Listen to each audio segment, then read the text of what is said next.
Sans plus tarder, avec nous et pour donner l'élan à ce bel événement, Pieter Den Dekker, Policy Advisor at the UN 2013 Water Conference, qui malheureusement doit se déconnecter dans quelques minutes. Et donc, sans plus tarder, on lui donne la parole. Peter, are you here?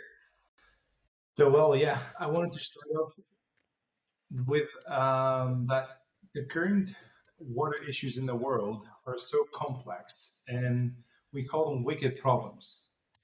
And the thing with these wicked problems is that you cannot solve them with governments alone, even though water is a common good, and the governments should be able to take part in solving part of these problems. They cannot do them themselves.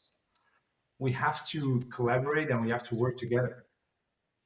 And therefore, the private sector is so important, and especially the people that think of new solutions and new ways of or improving the way we treat water or the way we value water. And a few examples from the Netherlands are a company called Hydraloop. It's it was built in a garage uh, by this man that was not a civil engineer. He was a cameraman actually, but he was like, we need to solve this water problem because we use so much water inside our houses, and we could what would it look like to change that? And he came up with this very innovative solution to have like um, a big um, yeah treatment facility, but then inside your house. It's as big as a washing machine basically, and it works that it uses 40% less water, and especially in newly built areas, that is a huge thing because then drinking water companies don't have to expand their treatment services or water services that much anymore. And now this company is not focusing too much on actually selling all these treatment boxes, as we would call them, but now they're focusing on changing the regulation. Because this regulation in the Netherlands is, for example, not mandating that people reuse their water inside their houses, even though the technology is available. So that's what they're aiming for. Another company that we like is Akista, and Akista was built by a Nepalese engineer. And what he saw was that just there were farmers, his family, and they took so much time to bring the water from the streams up into the mountain to their farmlands.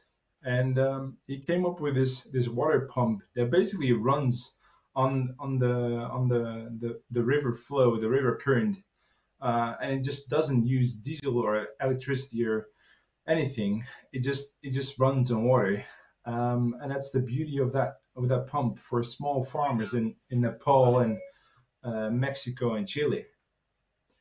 And that also brings me to the UN Water Conference next year that the Netherlands is co-hosting together with Tajikistan, because this water conference comes at a moment where all these crises in the world build up, right?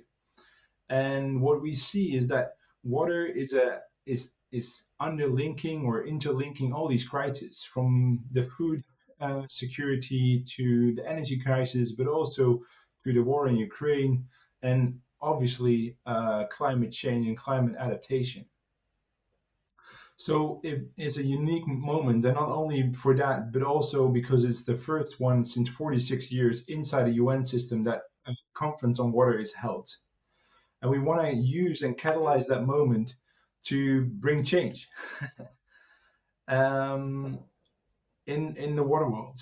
And we bring together member states, but also the private sector, the finance sector, NGOs, and civil society organizations to come together with bold commitments of how we can increase our efforts, because we have to work 4 times faster and better if we want to reach the sustainable development goals related to water in 2030. And that's also why I call on you, the people that are the entrepreneurs, the people that are having these solutions, to come forward with your ideas and your knowledge of what works well in certain regions and what also doesn't work.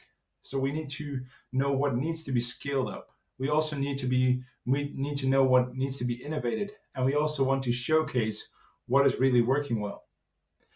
And for that, I want to also introduce you to the UN 2023 Game Changer Challenge by the United Wavemakers. It's a challenge specifically for students and early career professionals, and they've asked teams to collaborate and come up with water solutions. And these water solutions are specifically targeted to climate resilient to a climate resilient future and to the global water challenges. But then they target it also locally because you have to to collaborate with your local institutions, be it schools or your own local communities, and help them get more in tune with the value of water, and then bring that perspective to the UN 2023 Water Conference. And the top five change makers, they will present at the Water Conference. And this Water Conference obviously is a beautiful space to also present these solutions. So I want to close off with this, and is that I really want to say to you, keep on going, keep on innovating, keep on learning, and be open-minded, and also be bold and ambitious, because um, the water sector alone is not going to solve this problem in that sense. We really have to collaborate also cross-sectoral with other sectors, with other people, and I think the solution for these bigger problems might come from you. So thank you, and I look to hear from you.